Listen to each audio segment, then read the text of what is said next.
Well, hello, and and welcome back to another scary episode of Ghost Stories Told from the South. I am your host, Stephen LeBooth, and I got some skilly stuff for you today. And I want to tell you, I got episode 185, that audio fixed, so you can go back, check that story out, or check that episode out. I didn't realize when I put it in, the audio wasn't there. My bad. But anyways, it's fixed. Hope everybody had a great Thanksgiving. Sorry I'm real late on this today. The holidays kind of caught up with me, but that's okay. That's okay. Because I am here now to record. Just want to say thanks to everybody who listens, man. Numbers are looking good, getting bigger and growing, man. Just want to say thank you very much for listening. Wherever you listen to this around the world, man. Thank you. Well, since this is Thanksgiving, this episode, is around Thanksgiving, I figured I would tell some old haunted stuff about Plymouth, because that's supposed to be where the first Thanksgiving was and all this. So I'm going to talk about the history of that today and some of the haunting places that are there. Okay. Here we go. I hope you're ready. Haunted Plymouth has been known as America's hometown for more than 4 centuries. And its history stretches back even further than that. Ghosts and hauntings seem to be attach themselves to locations over time. Houses, buildings of all sorts, even woods and entire towns. Plymouth has seen its share of real life horror stories, and so is a perfect place to find supernatural. One of the first places Europeans carved out of a settlement in the New World. Such a venture was bound from these. Such a venture was bound from the start to be host to the type of misunfortunate events which those who move into a new territory eventually find themselves up against. Little did those first pilgrims realize the darkness which already lay over the abandoned Indian village, populated only with bones and skulls which they choose to make their home. All right, now here's our first little story. Sold into slavery in Spain, a Wampanoag tribesman makes his way home to discover his people's tragic fate. European captains visited the shore of North America prior to settlement would often take Native Americans prisoners to later sell as slaves. In 1614, a number of Wampanoag men were taken prisoner by the explorer Thomas Hunt and sold as slaves in Spain. One of these slaves, Tisquantum, was eventually feared and traveled to New England, working for a number of years as a ship's builder. During his time in Europe, he became known as Sequata, the name which is most remembered in history. Looking to find his way home, and now fluent in English, he got the position of interpreter for an expedition led by explorer Captain Robert Gorge. While in New England, the captain and his crew were killed by Chief Massasoit and his Wanapagna men, who spared Squatta. That's the guy's name, Squatta. Once free, he made his way back to his home, a village called Pautux, which lay where modern-day Plymouth now stands. When he arrived at Pautux, he found the entire village empty, having been dismantled in his absence. From his pledge between 1614 to 1620, the plagues between 1614 and 1620, which wiped out much of the Native American tribes in New England and the Maritimes. The Pilgrims set a crooked course towards the New World. The people we call Pilgrims, who founded Plymouth, mass were religious separatists led by William Bradford. He applied for and received a land patent which gave them a claim at the mouth of the Hudson River at present-day New York City. The Pilgrims, having recently fled from Holland as they didn't care for the way of life, intended on settling a bit further north. However, then the Dutch colony at New Amsterdam, but fate and strong winter gales blew them a bit further north than they planned. In addition to the Pilgrims, the group consisted of men looking for a new start and who would be useful in carving out the new survival in the mostly unexplored North American wilderness. Their military leader was Miles Standish, a name familiar to most grade school students in their study of the first Thanksgiving, and whose decision would have destroyous and often fatal consequences for relations between the colony and the Native Americans. Two ships originally set out for North America, the Mayflower and the Speedwell. The Speedwell, however, did not live up to its name, causing the journey to be launched in tribes and drabes, as they had to return to port more than once for repairs, before finally giving up on the vessel entirely. The consequences of this was grave, and it meant that they would be taking half of their journey during freezer winter gales and would be forced to stay on the Mayflower for most of the first winter after arriving, as there wouldn't be time to build the village before bad weather set in. It has also led to an overburdened ship, which suffered from overcrowding and lack of supplies. Their supplies had been further reduced by the need to sell them to raise money for the Speedwell's repairs. Of the 132 people crammed into the Mayflower, a 106-foot-long hull, which finally set sail across the Atlantic, only one died during the crossing. 2 months later, they settled land off of Cape Cod, and November 11th, 1620, dropped anchor off what is now Provincetown.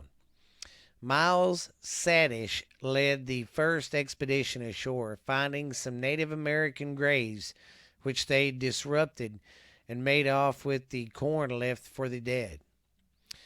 On another expedition, They fired up the local tribespeople in what is called the first encounter. Fearing they've already gotten off on a bad foot, having fired upon the Indians and distracted and disrupted their graves, and not particularly happy with the look of the land, the Mayflower set off again. While an anchor, however, tragically had been following the group, as the wife of William Bradford, the 23-year-old Dorothy, had fallen overboard quickly and drowned, pulled under by the heavy weight of her skirts in the frigid sea. A short story later made claim that it was due to guilt over an affair she was having, and her death was suicide. This is, of course, absolutely poppycock. There simply was no place on board of the Mayflower to even constellate an affair. The Pilgrims arrive in Plymouth. On December 16th of 1920, the Mayflower entered Plymouth Harbor. 3 days later, they stepped ashore, according to legend, onto Plymouth Rock. Behind it is where the town of Plymouth now stands. Indeed, the walk from there up Landon Street to the town square is the oldest continually used street in North America. Homes and workshops stood on Call Hill, close to the harbor, where areas the military bases and church lay. Further up on Fort Hill, where the old burial ground is today, there was two springs winding through the site. A nearby river, springs, and a nearby river, and it was previously the site of the Native Americans' village of Patuxent.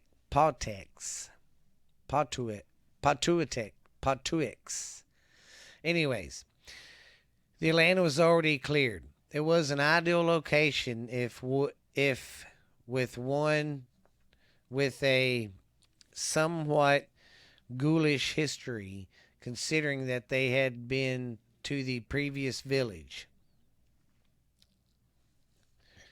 As there were no buildings ready for winter, the passengers had to spend most of their time on the Mayflower that first winter, which provided little shelter from the cold. In fact, the women and children and sick had not left the ship now for as long as 6 months. When construction started on December 23rd, scurvy was rampant, and out of the 102 pilgrims who set sail, 54 died during the first winter. William Bradford is quoted in Plymouth Rock. Anyways, I ain't going to read that.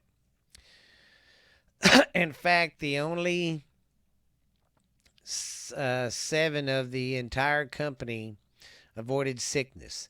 It was down to few who were well to bury the dead. By the end of January, the settlement was far enough along to finally begin moving off the ship. During the first encounter with the Wampanoag,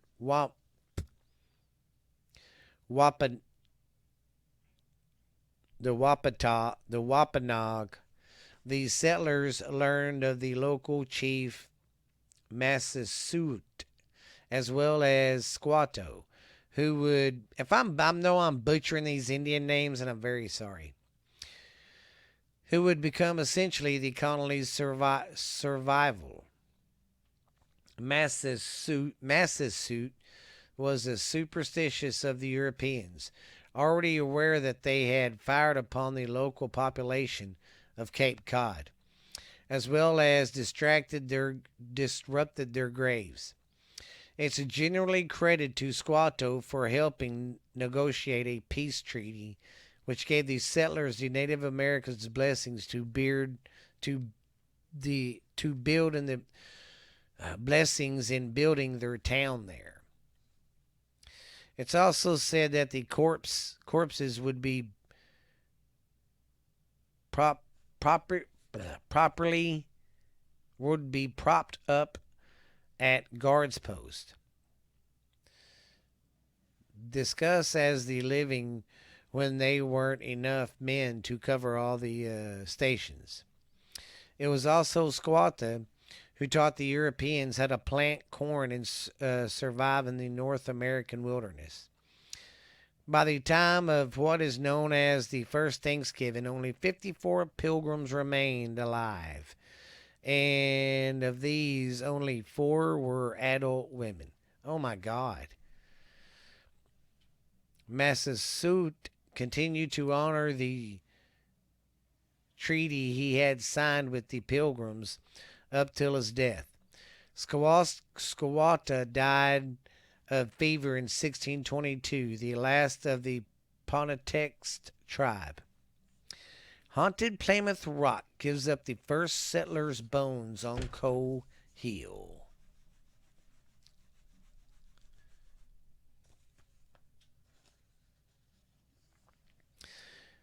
The bodies were returned in 1920 in a granite monument called the Sarscopogos, which stands in Coe Hill, overlooking the harbor. The inscript reads in part, I'm not going to read what the inscription says, but there's a monument there about, where all these, where the graves were. After the first Thanksgivings, tensions would grow increasingly worse between the Native Americans and the settlers. And a new settlement was by new arrivals from Europe near present day Weymouth, Massachusetts. When word of a feared Native American attack reached Plymouth, Miles Standish, who fired the first shot ever at the Indians in the first encounter, arranged a meeting with 2 of the Native American leaders for negotiations. Rather than negotiate, Standish stabbed and killed them. What a fucking jerk. Jesus. Later, a Native American leader, Metacombe, or as he has become known, King Philip, rose up against the whites and was quickly beaten back and driven into the swampy area of nearby Rhode Island. There he was shot by another Native American. His body was taken to Plymouth, where it was sold for millions. No, I'm just kidding. Where it was cut up into 4 pieces and hung from the trees. His head mounted on a spike for over 20 years, just off Plymouth Town Square. What the hell's wrong with these people? Downtown haunted Plymouth is awash with 4 centuries of ghosts. Plymouth Rock has grown over the past 4 centuries. But in the center of town, where European settlement in New England first took root, the past still lingers on. Layden Street, which follows more or less the original layout of Plymouth Plantation, is lined with colonial-era houses and stores, as well as some of the earliest churches and civic buildings. Tourist is a staple of Plymouth, and haunted tourism is going strong. But many of these stories lie behind the private doors, where the people of Plymouth, steadfast New Englanders, like to keep their own secrets.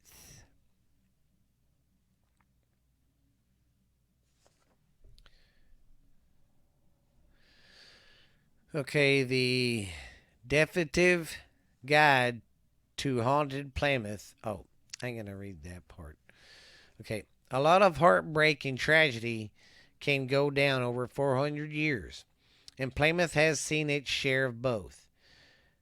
Lee manages to find the seldom told stories of haunted Plymouth families living in private homes which have been occupied and haunted over the centuries. Walking these streets once trolled by the pilgrims and other early settlers, history is stacked atop itself in layers which sometimes seep through in the atmosphere, leads itself to a mysterious and somewhat melancholy mood for those with a darkened disposition.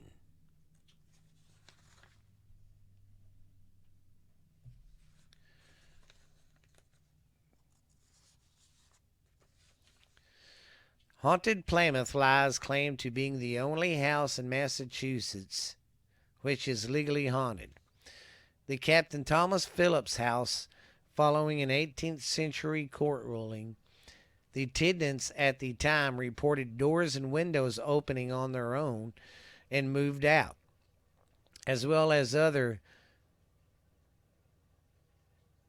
as as well as other mischievous stuff spreading through the story throughout Plymouth of a former resident who lived beyond his watery grave, aided by the devil. In 1734, the landlord brought suit against the tenants, who made the claim that because of the hauntings, the house could not be lived in. What the court actually ruled was that the tenant belief in ghosts could not be proven to be true or false, and therefore could not be disclaimed or be claimed as slander. The same devils that were to affect Salem took hold for a time in Plymouth as well, but with different results. Through witchcraft was punishable by death in Plymouth, and it was in Salem the only two cases brought to trial led to not guilty verdicts. The fines for those who had brought charges. Lee points to North Street as the beating heart of the haunted Plymouth. One finds the Trask Museum, which once operated as a historical museum full of exhibits and Victorian furnishings and history. While the current generation of Trask worked to restore the house, they were frequently interrupted by spiritual footsteps, disembodied and moaning, groaning, and doors opening and slamming closed without aid of human hands. The museum is now host to ghost investigations open to the public and run every night pretty much, which also runs the old North Street Tea and Cursity shop and the Cursity shop. No, okay, never mind. The gift shop, which has its own place in haunted Plymouth. Jan Williams, who runs the tours as well as the shop, claims that supernatural occurrences happen on an almost daily basis. Monthly investigations are held in the shop. Their guests can stay overnight in their own haunted bathroom or bedroom, and what Williams believes to be the most haunted place in Plymouth. Tables moving by themselves, overnight guests were waking to feel an invisible presence, breath on their face, are just some of what have been experienced here. Jan explained that okay. Oh, it's just talking about an article. Perhaps the creepiest supernatural resident of Plymouth is Abigail, an 8-year-old girl who died of an infected tooth in the Spooner House, also a museum now. She has opened the door for people, appears in windows, and has even been spotted jumping rope in the alley next to or next door. Here are some hidden charms in haunted Plymouth. And what Dorsey Lee claims is the most haunted house in Plymouth. A girl's shoe was found built into the walls. This was a common practice in Britain and throughout Europe in the past. With thousands of shoes being found over the years, it's believed it was done to prevent hauntings or visitations by demons, witches, and other evil influences. Hidden objects, also called supernatural mediums, have been found as far back as the char stalls in the Winchester Cathedral in Britain, which were established in 1308. It has been believed that these gifts built into the house itself might have been to bestow hauntings on the owners, which finds a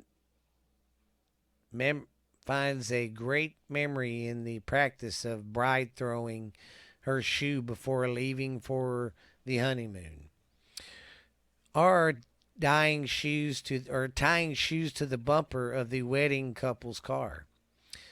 Most examples of hidden shoes in the U.S. have been found in New England, heavily settled by the English, who seem to have brought the practice with them.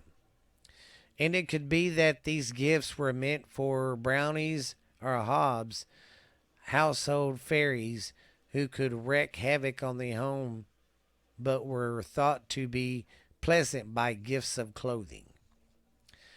At any rate, the shoe did not appear to do the trick in placing the spirits in the home.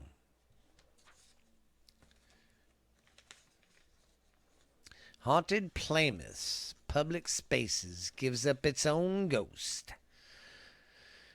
The modern John Carver Inn near the town square, where King Philip's head stood on a spike for 2 decades, is believed to be haunted, thanks to being built on the location of a former house which stood there during the Revolution. It is thought that the medical students who once occupied the house were stealing corpses from the nearby Burial Hill graveyard for their own experiments. The old courthouse in the town square is also thought to have its own ghost. Window shades are pulled to the side by invisible hands when the building is empty, as though something inside wants to see out. Footsteps approaching when no one is there have been experienced, as well as the sound of melting ice echoing in the building, which was built in 1749. A tragedy in Plymouth Harbor whose victims still wander the night. That sound can be traced to the unfortunate story of the General Arnold, which became trapped in the ice in Plymouth Harbor and sank in 1778. The ship set sail on Christmas Eve that year, only to find itself in a blizzard on the open sea. Captain James McGee steered his ship into Plymouth Harbor, only to find the blizzard prevented any pilots from coming to their aid to guide them safely into the harbor, and avoid shoals and sandbars which would cause the ship to run aground. You're full of shit. Despite that, they tried to reach the harbor, but ran aground with the tide, splitting the ship's seams. The crew was forced to ride out the storm with little shelter and no heat. When the people of Plymouth saw the ship and realized their fate, They came up with a plan to reach the sailors. Lashing together ice floes, they built a causeway to the ship. But when they reached the half submerged ship, they found that 70 of the crew had already died, and of the 33 who were still alive, 9 of those died on shore. The courthouse was used as a temporary morgue, and some of the bodies had to be lowered into the town brook to thaw the bodies. They were interred in a mass grave on Burial Hill. Captain James McGee survived the ordeal, but requested that on his death he be brought back to Plymouth and buried with his lost crew. His ghost is still spotted in the graveyard, along with the unfortunate who perished in the harbor, and one of the largest of the spirits in haunted Plymouth. The dead of haunting the dead of haunted Plymouth is residing in Old Burial Hill. The graves on Old Burial Hill date back to the 1600s, though most of those were now lost, though they were carved of wood. It sits back on the site of what was once Fort Hill, where the Pilgrims built the fort and meeting house. Some of those first residents are buried there, including William Bradford, as well as the last surviving passenger who came over on the Mayflower. It sits atop Leyden Street, which once ran through Plymouth Plantation, the first European street in the New World. The most evoked spirit in haunted Plymouth are a Victorian couple who visit Old Burial Hill to pay respects to their lost daughter. The sadness of the pair is said to be overwhelming, and they have been spotted walking the pathways and approaching the graveyard from the summer street. Sorry, that's the washer going. I didn't shut the door good enough. Once the sun goes down, Burial Hill becomes the province of the paranormal, with apparitions such as pilgrims and Victorian parents kneeling at their children's graves frequently. Some ways the cemetery is haunted by a husband and wife who lost their 2-year-old daughter, Elda Elizabeth Spear. The Victorian couple is said to visit their daughter's nearby grave, approaching from Summer Street. A descendant of the original Mayflower Company, Thomas Southwood Howland, is buried there as well. In the 18th century, Howland began to evict an old woman who was living in a shack built on land he owned. The old woman turned out to be a witch who was given the name Mother Crew, who placed a curse on him. Make your peace, because you will not live to see another sunset. They will dig your grave on Burial Hill. She was wrong. He did live to see the sunset, but the next day he was thrown from his horse and killed. Wow, that's pretty messed up. Another native spirit given the name Mary also frightens people on occasion, pacing the stairs facing town square and occasionally coming after visitors.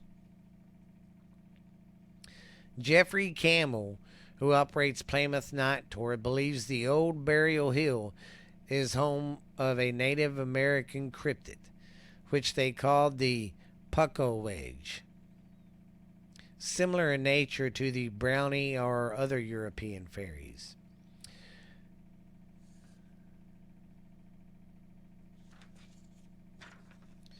Campbell claims to have seen 3 of them dancing around the graveyard and hiding behind the graves of these sailors from the General Arland.